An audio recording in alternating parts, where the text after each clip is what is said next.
네, 여의도 사사건건 격주에 한 번 이분과 함께하고 있습니다. 정치권의 맥을 제대로 짚어주는 분이죠. 박성민 정치 컨설팅 민 대표입니다. 어서 오십시오. 네, 안녕하십니까. 네.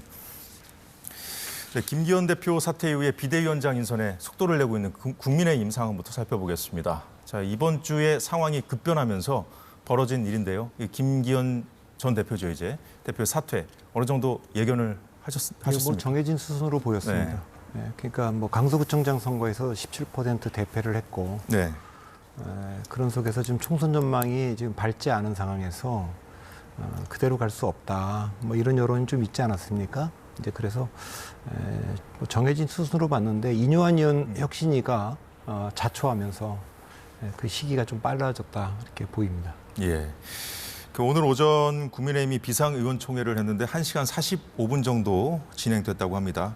비대위원장을 누구로 세울지를 놓고 다양한 의견이 나왔다고 하는데 화면 보면서 얘기 이어가도록 하겠습니다. 자, 비대위원장 후보로 하마평에 오른 인물들 보고 계십니다. 여당이 제시한 기준은 이렇습니다.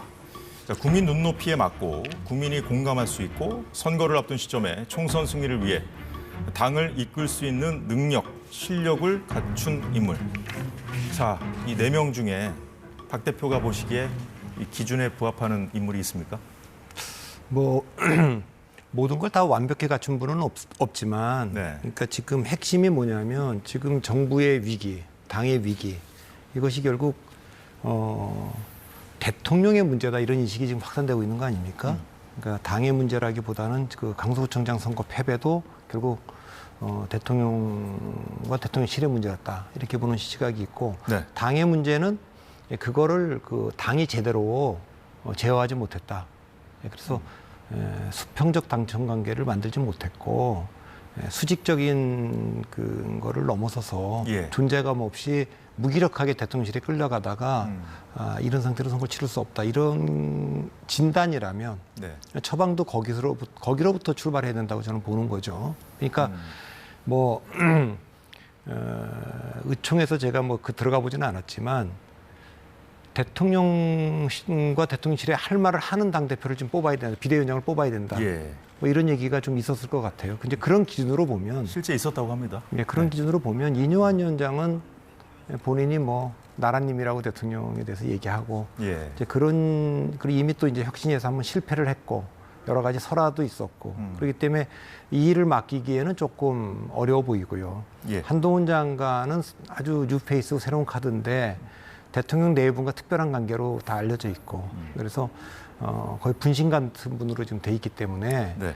지금 이 상황에서 비대위를 맡는 거는 진단과 처방이라는 측면에서 보면 적절해 보이지 않고요. 네. 그럼 이제 두 분이 남는 건데 김한길 위원장이나 원희룡 장관 같은 경우는 선거 경험이 풍부하죠. 이제 김한길 위원장은 비록 이제 민주당이지만 당 대표도 좀 지냈던 분이고. 이제 그렇기 때문에 이제 두 분 중에 한 분일 텐데 저 4분 중에서만 말하면요. 그러니까 4사람 중에서는 김한길 국민통합위원장과 이뇨한 전 혁신위원장이 그나마 가능성이 좀 더 높아 보인다. 이 말씀이신가요?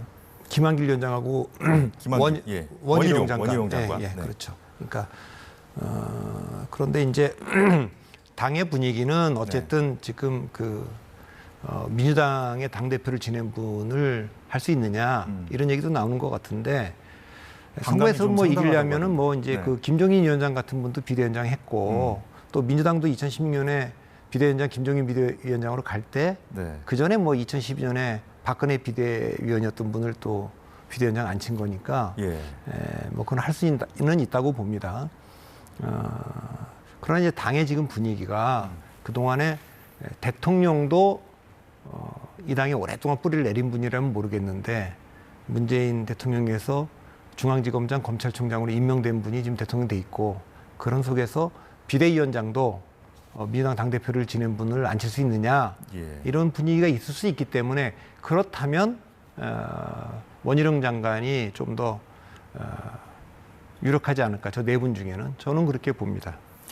예, 이 당정 관계를 바꾸는 것이 중요하다고 말씀을 지적을 해주셨는데 오늘 의원총회에서는 이 수직적이라는 지적을 받아온 이 당정 관계를 수평적으로 재정립해야 한다거나 이 총선 승리를 위해서는 이 대통령이 먼저 변해야 한다는 의견도 제기됐다고 합니다. 자, 이 과정에서 친윤, 비윤계 의원들 사이에 뭐 설전도 오갔다고 하는데요. 당내에서는 이번 비대위원장 인선을 당정 관계 재정립의 계기로 삼아야 한다는 목소리가 잇따르고 있습니다. 지난 전당대회에서 윤심에 밀렸던 나경원 전 의원과 안철수 의원도 이 당정 관계를 지적했고요. 김무성 전 대표의 경우에는 이 공천권에 멱살이 잡혀서 비굴한 의원들을 양산하는 공천 제도를 바로 잡아야 한다 이렇게 말하기도 했다는군요. 당대표 권한 대행이 된 이 윤재욱 원내대표도 관련 발언을 해서 눈길을 끌었는데 잠시 들어보겠습니다. 당정 관계는 이제 사실은 저희들이 고민스러운 부분들이 실제적으로는 뭐 수직 관계라기보다는 소통이 원활하고 또 일방적으로 뭐 의사 전달이 되고 그런 상황은 아닌데 국민들 눈에 그렇게 비춰진다면 그런 부분들도 고려를 해야 된다고 생각을 합니다. 다만 지금까지 제가 느끼기에는 당정 관계가 뭐 수직적이라고 생각을 하지 않습니다. 네, 뭐 수직적인 당정 관계라 함은 뭐 어느 정권에서나 뭐 제기된 문제 아니겠습니까? 그래도 그 정도의 차이인 것 같습니다. 윤재호 원내대표도 저렇게 말할 정도면 당내에서 어느 정도 뭐 공감대가 형성돼 있는 것 같긴 한데 물론 뭐 현실적인 한계가 분명히 있겠습니다만 좀 그런 것까지 다 감안해서 컨설팅을 좀 해주신다면. 그러니까 저기 윤재욱 원내대표가 아주 돌려 말했죠. 그런데 이제 정치라는 건 사실의 게임이 아니라 인식의 게임이기 때문에 국민 대다수는 수직적인 걸 넘어서서 아예 그 당이 존재감이 없었다 이렇게 보는 거 아니겠습니까? 그러니까 강서구청장 선거 패배만 해도 당에서는 이 공천을 꼭 해야 되냐 한다면 김태우 전 구청장이 맞느냐 이런 회의감이 있었는데 뭐 언론의 보도도 다 그렇습니다만 이제 대통령실에서 조금 밀어붙였다 이런 게 있고 적어도 김기현 대표의 책임은 대통령이나 대통령실에서 밀어붙일 때 국민의 그 민심을 읽어서 그것을 강력하게 저지할 의지나 힘은 없다는 건 보여줬기 때문에 더 이상 그 자리에 있을 수는 없다. 그러면 이제 총선 앞두고 공천 과정이나 이럴 때도 역시 같은 일이 반복되지 않겠냐 이런 거 아니겠습니까? 오늘 갤럽이 발표한 대통령 직무수행 평가가 긍정평가가 31%고 부정평가가 62%입니다. 2배입니다. 네.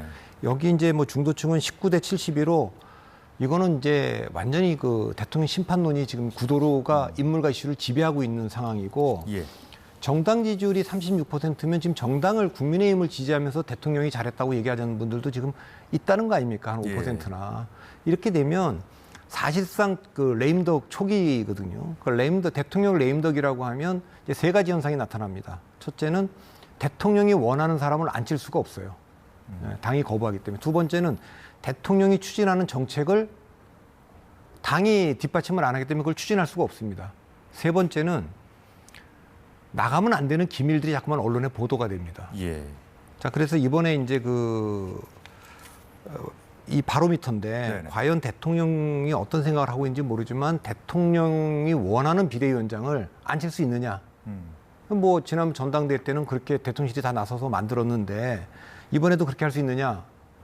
전 지금은 이제 당의 저항이 클 거라고 봅니다. 왜냐하면 총선인데 같이 죽을 수는 없잖아요. 이제 그렇기 때문에 이제 목소리를 낼 겁니다. 굉장히 세게 낼 거고 네. 이 문제와 관련돼서 결정은 당에서 할 거기 때문에 실제로 대통령이 원하는 비대위원장을 앉히기가 어려운 상황을 자초했다.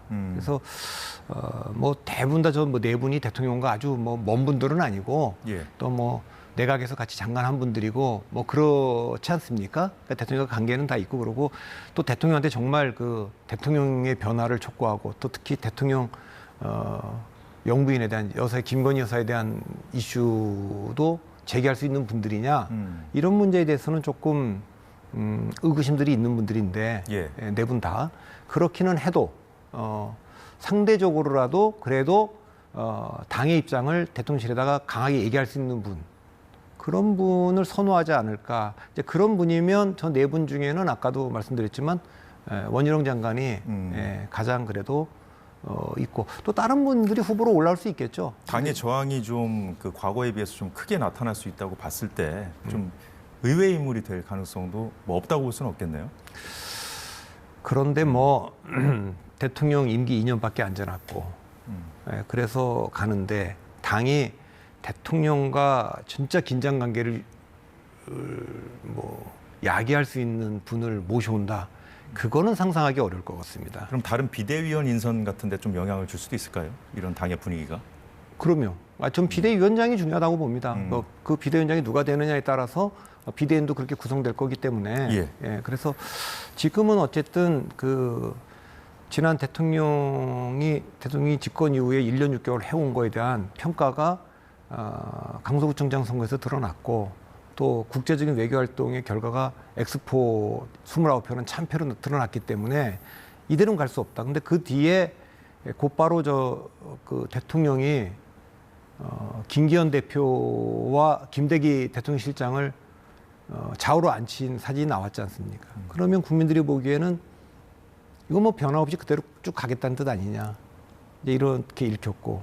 그래서 일단 당 쪽에서 먼저 변화가 있었기 때문에 비대위원장이 누가 되든지 간에 이제 시작일 뿐입니다. 이 비대위원장은 적어도 27일 탈당이 예고되어 있는 이준석 전 대표를 탈당을 막는 게 이제 시작일 거 아니겠습니까? 그러니까 그걸 막으려면 적어도 김기현 대표가 내려오고 비대위원장이 누가 되든지 그분의 첫 번째 미션이 이준석 전 대표의 탈당을 막는 거겠죠.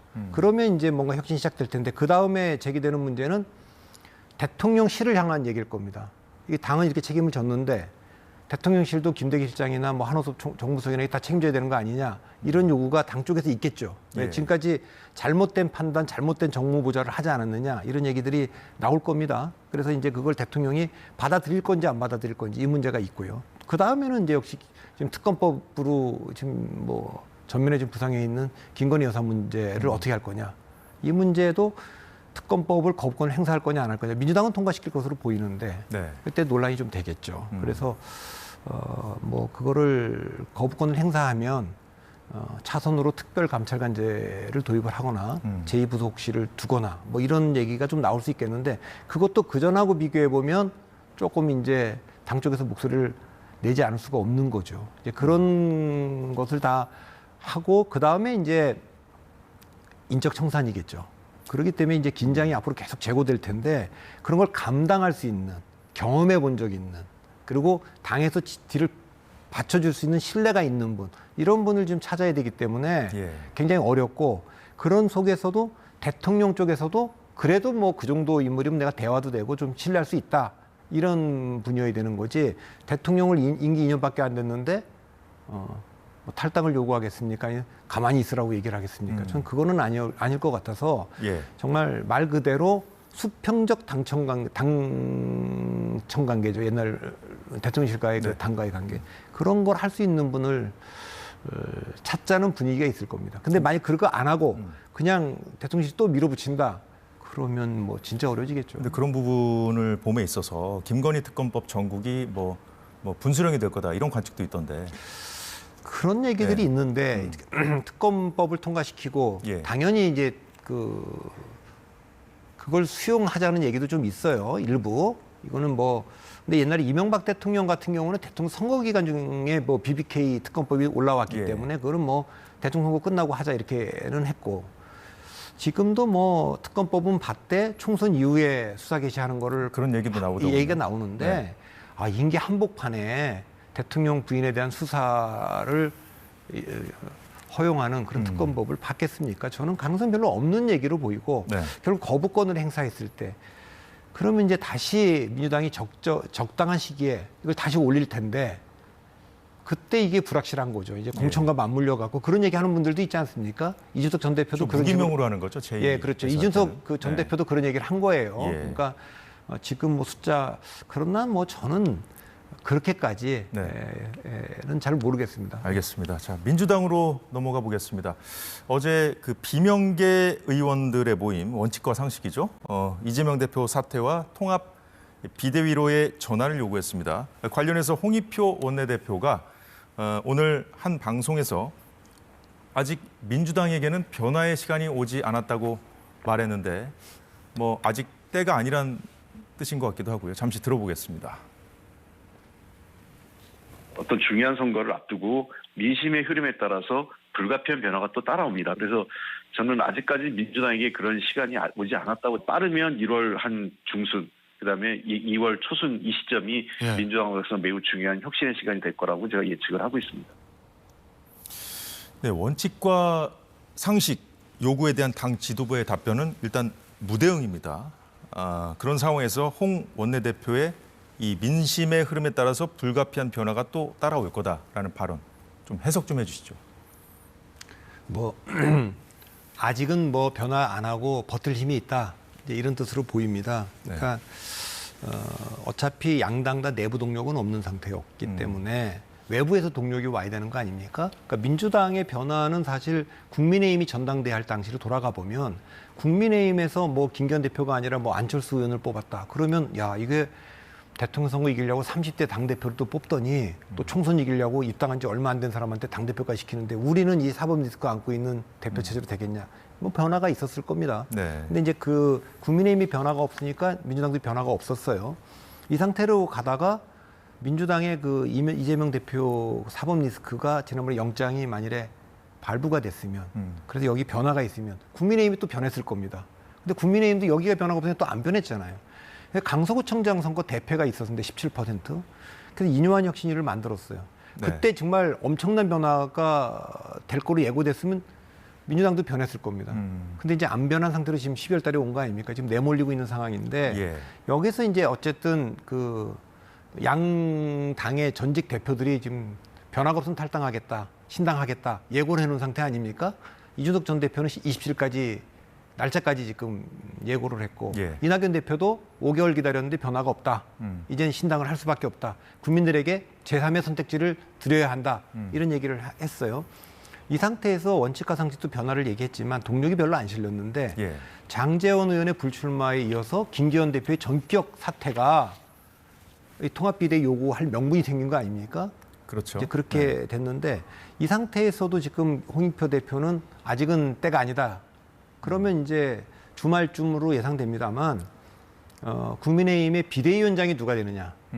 그 비대위원장이 대통령의 말을 잘 들을 분이 되느냐. 대통령한테 그래도 할 말 하는 분이 되느냐. 이거에 따라서 이거 국민의힘은 이게 지금 대통령한테도 할 말 하는 사람을 지금 비대위원장으로 뽑았는데 우리 이대로 가겠다는 거냐. 이게 한번 얘기가 있을 수 있고 결정적인 거는 이제 그 비대위원장이 27일로 예견되어 있는 이준석 전 대표의 탈당을 만일 만류에 성공한다면 야, 이거 이렇게 우리가 변화할 테니까 같이 합시다. 그러면 민주당에도 안팎에서 아니 지금 민주당은 지금 나가겠다는 이준석 대표도 잡고 혁신하는데 우리는 어떻게 나가겠다는 전직 당대표를 나갈 테면 나가라. 이렇게 할 수 있냐. 그래도 통합으로 가야 되는 거 아니냐. 이렇게 될 것으로는 보이는데 만일에 이준석 대표가 탈당을 하면 그래서 여기서도 이제 큰 변화가 없으면 그러면 일단 뭐 더 이상 이 당에 머무를 수 없는 분들이 탈당하겠죠. 이낙연 전 대표도 그렇고 원칙과 상식도. 서로 뭐 상대당의 상황을 좀 보면서 좀 그렇죠. 뭐 야당에서는 뭐 친명계나 비명계나 각자 또 따로 그 상대당의 상황을 보고 좀 움직일 수 있다는 그런 말씀인 것 같은데 이준석 전 대표에 대한 얘기는 좀 이따 더 해보는 걸로 하고요. 자, 이낙연 전 대표 관련해서 좀 얘기를 좀 해볼게요. 1월 15일을 목표로 해서 신당을 창당한다는 계획을 세운 걸로 알려져 있습니다. 자, 이런 가운데 오늘 그 민주당 최대 의원 모임인 더 좋은 미래가 이 전 대표에게 신당 창당을 철회하라고 요구했는데 잠시 들어보겠습니다. 민주당의 큰 어른의 느닷없는 신당 창당 선언은 말씀하신 희망도 아니고 새로운 정치도 아닙니다. 그저 민주당과 지지 세력의 분열만을 가져올 것입니다. 신당 창당 선언을 철회해 주실 것을 촉구합니다. 민주당의 분열은 국민의 절망입니다. 통합만이 살 길입니다. 네, 이낙연 전 대표가 신당 창당을 공식화하니까 주류의 반응도 점점 더 거칠어지고 있는 것 같습니다. 이게 뭐 위기의식의 발로인지는 잘 모르겠습니다만 그 친낙계로 분류되는 화면에서 보시듯이 그 이계호, 그 이병훈 의원 등도 뭐 하나 된 민주당을 강조하고 있고요. 자, 이런 걸 보면 결국 아직까지 그 삼지대 신당 창당이라는 게 뭐 막는 그 현실 정치의 벽이 높구나. 뭐 이런 생각도 드는데 어떻게 봐야 될까요? 그러니까 일단 이준석 전 대표나 이낙연 전 대표는 그냥 탈당이 아니지 않습니까? 전직 당대표였고 또 특히 대선 경쟁자였지 않습니까? 이낙연 대표는. 그러니까 이재명 대표의. 네. 네, 그러니까 탈당을 막고 또 신당을 막으려면 통합을 하자고 얘기했는데 그냥 저 더미래가 저 얘기를 할 거면 원칙과 상식이 그 냈던 좀 더 구체적인 대안. 통합 비대로 가야 됩니다. 그냥 막연히 뭐 우리가 하나가 돼 단결해야 되고 분열하면 안 되고 통합해야 됩니다라는 거는 그 얘기는 몇 개월 동안 계속 그 이낙연 대표나 그 원칙과 상식도 해온 얘기 아닙니까? 예. 그러니까 이 시점에서는 이재명 대표가 거취를 표명해야 되는 거다. 그러면 적어도 통합을 하려면 이재명 대표가 어쨌든 좀 대표직을 좀 내려놓고 예. 통합 비대로 가자. 이런 얘기가 민주당 안에서 있어야 될 것 같고 그게 없다면 뭐 막을 명분이 없고 그분들이 또 남을 수도 없는 거 아닙니까? 자, 그러면 이준석 전 대표도 그렇고 이낙연 전 대표도 그렇고 그분들이 나갔을 때 민주당이나 국민의힘 입장에서 가장 좋은 방법은 똑같습니다. 이준석 대표도 마찬가지, 이낙연 전 대표도 마찬가지고 그분들이 당에 남고 혁신을 세게 하는 거 이게 나갈 명분을 줄이는 거. 이게 최선이죠. 그러니까 2000년에 한나라당에서 이해창 총재가 본인을 대통령 후보로 만들어준 김윤환, 이기택 이런 분들 다 공천 탈락시켰거든요. 대신에 오세훈, 원희룡, 뭐 고진아, 정태훈, 김성식 이런 젊은 분들 공천 줬지 않습니까? 네. 2016년에도 안철수, 박지원 이런 분들 민주당 다 탈당할 때, 정동영, 천정배 이런 분들 탈당할 때, 뭐 양양자, 조응천, 금태섭 이런 분들 공천하지 않았습니까? 그러니까 최선은 그 이준석 대표나 뭐 이낙연 대표가 당에 남고 혁신도 하는 게 최선일 거고, 네. 차선은 나가더라도 그 두 분이 나가더라도 당은 혁신을 하는 거고 차악은 두 분 다 당에 남는데 혁신은 없는 거고 최악은 두 분 다 나갔는데 당의 혁신도 없는 거 아니겠습니까? 그러니까 지금은 두 당 다 4번 레일로 가고 있다가 예. 일단 국민의힘은 김기현 대표가 사퇴하면서 뭔가 혁신 쪽으로 움직이려고 하는 그 꿈틀거리는 거라고 그 볼수 있죠. 있고 네. 지금 민주당은 아직 여전히 그냥 4번 레일로 지금 가고 있는 거 아니겠습니까?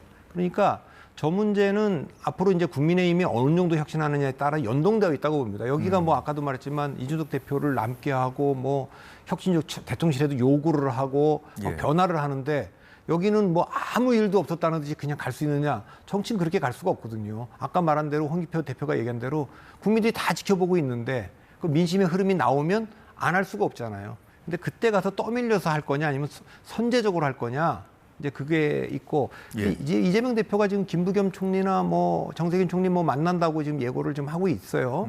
근데 김부겸 총리도 그럴 거 아닙니까?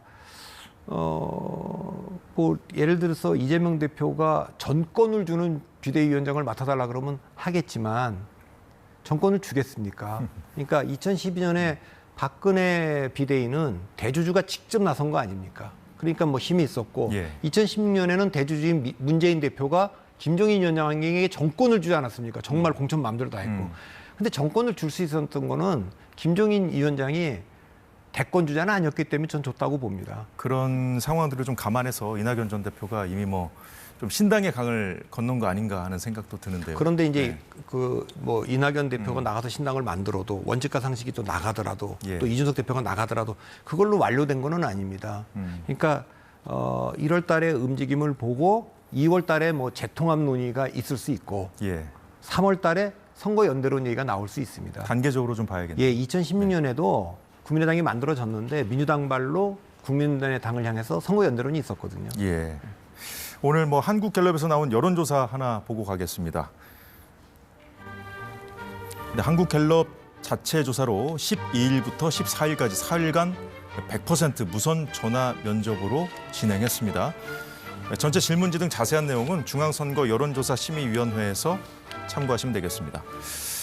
자, 이낙연 전 대표 중심의 신당 창당에 대해 어떻게 생각하는지 물었는데 34%가 긍정, 부정평가는 46%로 나타났고요. 더불어민주당 지지자 중에는 긍정 21, 부정 71. 자, 특히 호남 지역에서는 긍정 26, 부정이 64로 나타났습니다. 자, 이 데이터 분석 좀 해주시죠. 이 데이터를 갖고 지금 판단할 수는 없습니다. 그러니까 당연히 이제 그 신당을 한다는 건 네. 내가 지지하는 정당에 분열하는 걸 동의하십니까라고 묻는 건데 뭐 여당에 물어볼 때도 똑같은 결과가 나오더라고요. 그건 이제 뭐 네. 물어보나 마나한 얘기를 물어보는 겁니다. 예. 그러나 이제 실제 그것이 벌어졌을 때 현실로 나왔을 때 좀 보는 게 다르겠죠. 그러니까 민주당 내에 그 예를 들면 이낙연 대표든지 원칙과 상식이든지 이분들이 주장할 수 있는 건 이겁니다. 그 이재명 대표와 지금 주류 측에서는 예. 윤석열 정권 심판하고 정권 재창출하려 그러는데 이번 총선 이겨야 돼 심판해야 되는데 당신들이 분열하면 우리가 그거 못하는 거 아니냐 이렇게 얘기하는 거고요. 네. 반대쪽에서는 이낙연 대표나 저 원칙과 상식에서는 아니 지금 국민들은 이미 윤석열 대통령 심판할 마음의 준비가 다 돼 있는데 그 지금 심판을 안 하고 있고 못 하고 있는 거는 지금 우리 민주당한테 힘을 실어주지 않는 건 바로 이재명 대표 때문이다. 우리 지금 도덕성이 지금 땅에 떨어져 갖고 그리고 사법 리스크뿐만 아니라 지금 이런 상황에서 패권 정당이고 팬덤 정당이고 방탄 정당인데 지지를 하냐. 이재명 대표가 내려놔야 윤석열 정권 심판이 된다. 작동한다. 그렇게 주장하는 거 아닙니까? 그러니까 반사이익 갖고는 안 된다는 얘기죠. 아니 그러니까 그것 때문에 이재명 대표 때문에 안 된다. 이겁니다. 무조건 분열을 막고 통합하면 된다가 아니지 않냐. 그러니까 그건 국민의힘도 마찬가지입니다. 지금 친윤계가 의총할 때마다 단결해야 된다, 단결해야 된다고 얘기를 하는데 뭐 그쪽에서 반격은 이거 아닙니까? 비주류 해서. 우리가 지금 단결을 안 해서 지고 있냐. 단결을 너무 해서 지고 있는 거지. 다양성이 지금 없는 게 지금 그 패배의 원인인데 잠깐만 뭉치자고만 얘기하면 되냐. 그러니까 민주당도 똑같은 얘기입니다. 그래서 이분들이 지금 이제 안에서 통합 비대위를 요구하겠지만 뭐 그게 언제까지인지 모르겠습니다. 이달 말까지인지 언제 1월 달까지인지 모르겠습니다만 안 받아들여지면 결국 탈당을 하고 탈당을 하면 두 개 A냐 B냐 어느 민주당이 과연 정말 민주당의 바른 길로 가고 윤석열 정권 심판하고 정권 찾아올 수 있는 길로 가느냐 이걸 국민들에게 물어서 그 여론이 좀 이제 그 뭐 어느 정도로 이제 그 이른바 가르마 타준다 그러죠. 그게 해주겠죠. 그러면 그거에 따라서 재통합론이라든가 아니면 또 선거연대론이라든가 그것이 아니라면 나와 있는 분들이 이거 양당은 도대체 고쳐쓸 수가 없다. 제발 뭐 이준석부터 이낙연까지 제3지대를 다 뭉쳐라. 이러면 또 2월 달에 그 민주당과 또 국민의힘으로 자기들이 나왔던 데와의 연대가 아니라 제3지대 빅텐트가 등장할 수도 있죠. 여야 정치인들은 여전히 이 제3지대에 대해서 좀 회의적인 시각이 많은데 그 극한 정치가 지금 뭐 새정치라는 개념이 나온 지가 벌써 10년이 넘었는데 그 극한 정치는 계속 달려왔고 그 국민적 피로도 계속 쌓여만 왔습니다. 자, 그래서 이번만큼은 좀 3지대가 좀 가능할 것이냐, 좀 다르게 보는 시각도 있는 것 같은데 최근에 이제 박 대표께서 기고하신 칼럼을 보니까 이번 총선이 양자 구도보다는 뭐 3자 구도나 4자 구도로 치러질 가능성이 좀 더 커 보인다고 이렇게 말씀하신 것 같아요. 근데 이제 이 칼럼을 쓰신 지 한 2주 정도 지났는데 지금은 그 가능성이 더 높아졌다고 보십니까? 근데 그거는 제가 한 8개월 정도 전부터 계속 같은 얘기를 하고 있습니다. 이 사사건건에서도. 네. 양자 2020년이나 2012년처럼 양자 구도로 치러질 가능성이 20%. 2016년처럼 3자 구도로 치러질 가능성 40%. 예. 1996년처럼 4자 구도로 치러질 가능성은 40%. 그것도 40. 네. 그러니까 일단은 나가서 1월 달은 각자가 다 움직이다가 만일에 2월이든 3월이든 우리가 하나로 뭉쳐야 된다고 해서 빅텐트가 만들어지면 3번 정당이 하나가 나온다. 이러면 이제 3자 구도가 될 거고요. 그게 안 되고 그냥 각자 치르면 4자 구도가 될 거고 정치적 상상력을 발휘해서 야, 우리가 분열하면 지겠다. 분열했다가도 재통합을 해야 된다. 그렇게 되면은 뭐 국민의힘도 지금 비대위가 가지만 우리 2월 달에 좀 당명도 받고 재창당하자. 그때 뭐 혹시 이준석 대표가 나가 있으면 또 다시 들어와서 같이 합시다. 이럴 수 있는 거기 때문에 지금은 뭐 모든 가능성이 다 열려 있는 상황으로 보이고요. 일단은 먼저 변화를 시작한 거는 국민의힘이고 대통령에 대해서도 또 대통령실에 대해서도 입을 열기 시작했다. 저는 그 의미 있는 변화라고 보고 이거는 뭐 굉장히 중요합니다. 이거 한번 물꼬가 트이면 예. 이걸 뭐 막을 도리가 없습니다. 그렇군요. 뭐 모든 가능성이 열려 있는 상황입니다만, 뭐 이준석 전 대표가 뭐 탈당을 안 할 수도 있고, 이낙연 전 대표도 안 할 수도 있고. 예, 근데 만약에 두 사람이 둘 다 탈당을 해서 진짜 힘을 합치는 상황까지 이르게 된다면, 그 파급력은 정말 되게 클 것 같은데. 그러니까 네. 저는 나가더라도 뭐 두 분 다 만날 의사가 있다고 얘기했지만 예. 그분들이 먼저 만나면 저는 안 될 것 같아요. 예, 만날 것 같지도 않고 만나서 같이 할 것 같지는 않고 이미 뭐 바른정당을 했던 유승민 의원이 이제 바른미래당 실패 경험이 있기 때문에 이준석 예. 대표한테 그건 뭐 이제 멘토 효과를 해줄 것 같고 그래서 그분들이 빅텐트로 갈 때가 된다면 제일 마지막에 합류하는 게 아닌가 저는 그렇게 봅니다. 예, 알겠습니다. 네, 지금까지 박성민 대표와 함께 얘기 나눠봤습니다. 오늘 얘기는 이 정도로 정리하겠습니다. 고맙습니다.